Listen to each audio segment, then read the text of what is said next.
leveling effect. Okay, bases stronger than hydroxy cannot be used in water.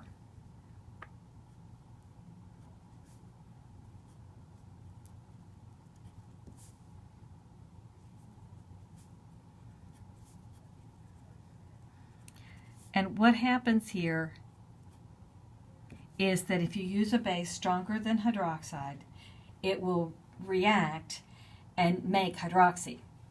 So if you have a base stronger than hydroxide, it deprotonates the water and makes hydroxide, leaving none to react with the other components. So this is a base that's stronger than hydroxy. If I put it in water, I end up with this. Notice this arrow only goes one direction. And so this is what's left to react in my reaction vessel. So a lot of times when we do organic reactions, we will not use water. We'll remove water from our reactions. We'll use hexane, tetrahydrofluorane when we need stronger, to use stronger bases. You can also have leveling with acids. A lot of times we'll do a reaction and we'll add sulfuric acid to it. But what's really reacting in the reaction vessel, if it's got water in it, is the hydronium ion. You're not really reacting. The sulfuric acid isn't really reacting. It creates the hydronium ion, and then that's what reacts. Okay. So sulfuric acid is added to water. The right side of this equation is strongly favored, and nearly all of the sulfuric acid is converted. Yeah, so that's what's actually reacting. Okay, and the same thing happens with hydrochloric acid. Solvating effects. So we've got this effect that we need to explain. We've got a pKa of 18 for the tert butyrol and a pKa of 16 for ethanol. And we haven't had anything that would explain that. And we explain that with solvating effects. The ethanol here is the stronger acid,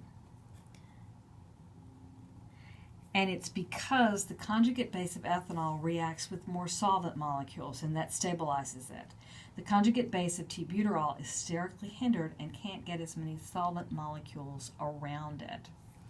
So if I'm just going to get rid of the protons and put negative charges here. My solvent molecules can get all around this to stabilize it.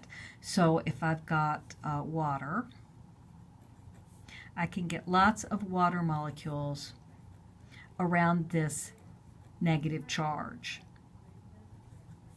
I can't get as many around this because these methyl groups will be in the way. And my diagram's really bad, but you kind of get the idea maybe. But I can get more of these around to stabilize the charge. And that's a solvating effect. You can see it's not real large, but it is relevant. Counterions are not relevant. They're generally spectators to the action. They kind of appear and disappear. Nobody pays too much attention to them. Okay. The very last topic of acids and bases are the Lewis acids and bases. This is a broader definition of acids and bases that expands our definition because we don't have to have protons. We can just have electrons. So a Lewis acid, instead of donating a proton, we say that it accepts a pair of electrons. And that a Lewis base donates a pair of electrons.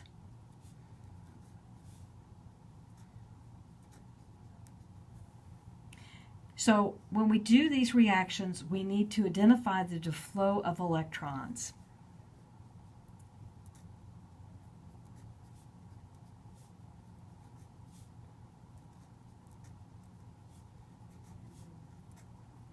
So we'll be drawing our arrows here.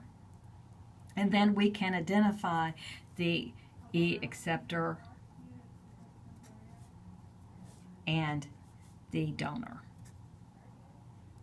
Okay, so let's look at an example here. You can see that we're going to get a bond made between the oxygen and the aluminum here. So we're going to have a pair of electrons to make that bond. Those electrons are going to come from the oxygen. Okay, so these electrons right here are going to attack the aluminum. Okay, that means that this is the base because it's donating electrons. The aluminum chloride here is accepting them, so it makes it the acid. Okay, so let's look at the next one. Here we have a proton transfer. We have a new bond, that's this one right here, and it's between this oxygen and that proton. Okay, so these electrons are going to attack here, and the electrons that attach this proton to the oxygen are going to go back and live solely on the oxygen. So once we've drawn our arrows, we can see that this is our base because it's donating a pair of electrons, and this is our acid because it's accepting a pair of electrons. Okay, so here we've got, this is the new bond that's being made. Those electrons are going to need to come from the bromine. To make this bond, we're going to have a pair of these electrons, and they're going to attack the aluminum. Okay, so we have this as our base. It's donating its electrons, and this is our acid. It's accepting electrons.